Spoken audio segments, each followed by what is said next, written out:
किसी भी प्रोग्राम को शुरू करने से पहले एक बार कहते हैं माता जी का हाजिरी लगा लेना चाहिए।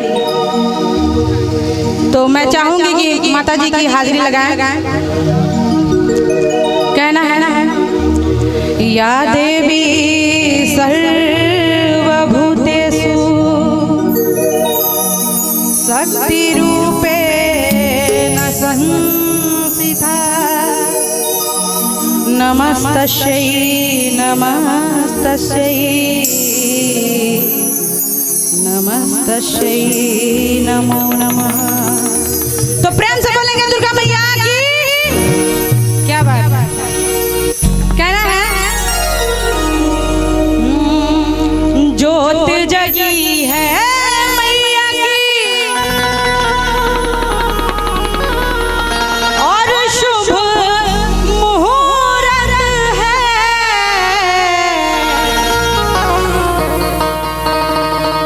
अरे आ जाओ माँ,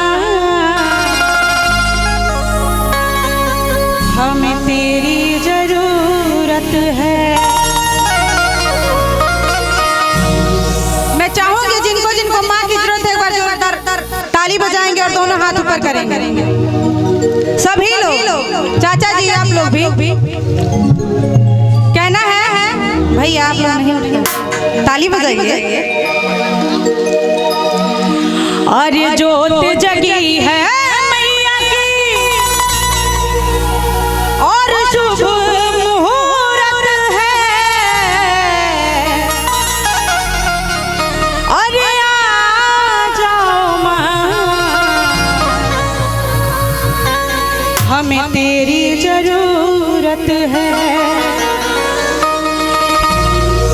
कहना है 1 1 2 3 4।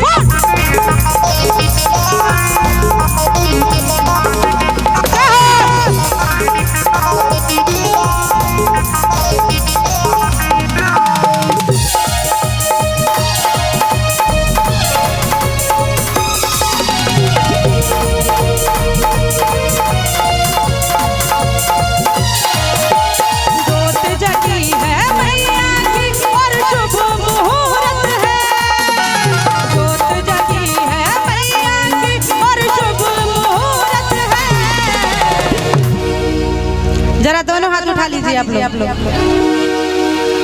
शॉल में और जैकेट में हाथ छुपाने से कुछ नहीं होने वाला है, ठीक है? थोड़ा हाथ निकाले रहिए आप लोग बाहर। कहना है अरे आ जाओ माँ, तेरी जरूरत है। आ जाओ माँ, मुझे तेरी जरूरत है।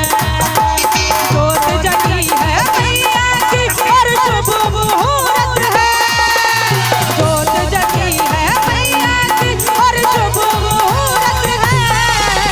आ जाओ माँ, मुझे तेरी जरूरत है। आ जाओ माँ, मुझे तेरी जरूरत है।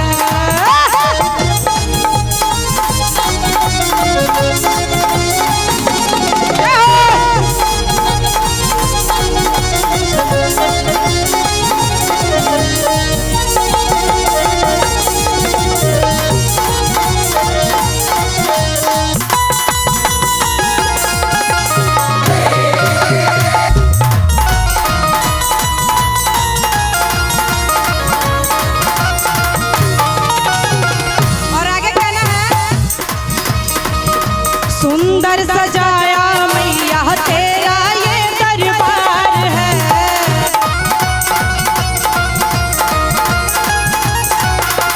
हाँ, दरबार में बैठा ये पूरा परिवार है।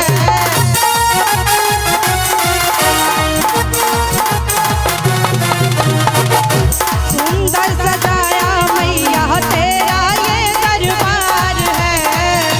दरबार में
मिलेगा तुमको जो मांगोगे नहीं कोई शंका।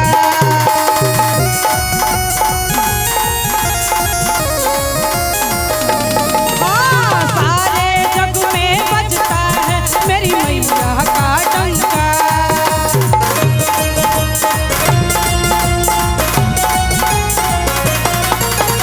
मिलेगा तुमको जो मांगोगे नहीं कोई शंका।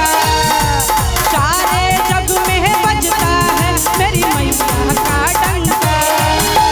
चैन नहीं है दिल को मेरे दे दो हिम्मत मां। चैन नहीं है दिल को मेरे दे दो हिम्मत मां।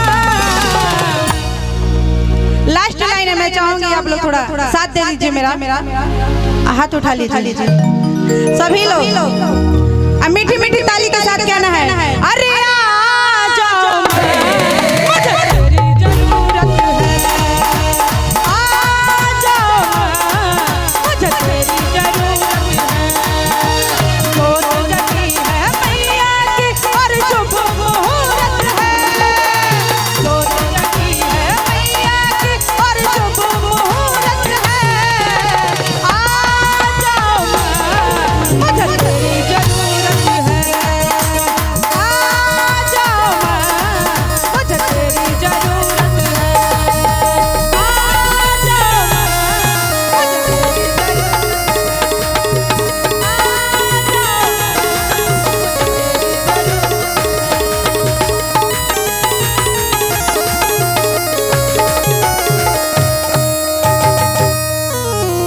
अगर भजन अच्छा लागल हो तो हम चाहता नहीं एक बार ताली बजा दी जा रहा।